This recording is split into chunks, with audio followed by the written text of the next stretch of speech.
Межведомственной следственной группой продолжается расследование уголовного дела по фактам коррупции на различных этапах реализации проекта по разработке месторождения Кумтор.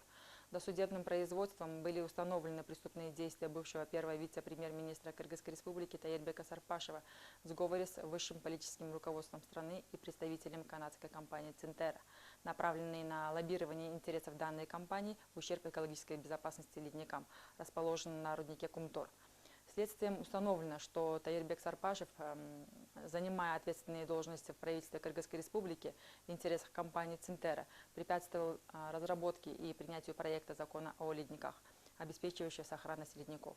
Более того, Таирбек Сарпашев, согласно преступному сговору, внес на рассмотрение парламента страны дополнение в Водный кодекс республики, позволяющий Кумтор Голд Компани вести разработку на ледниках, расположенных на руднике Кумтор, что привело к разрушению ледников Лысый и Давыдов.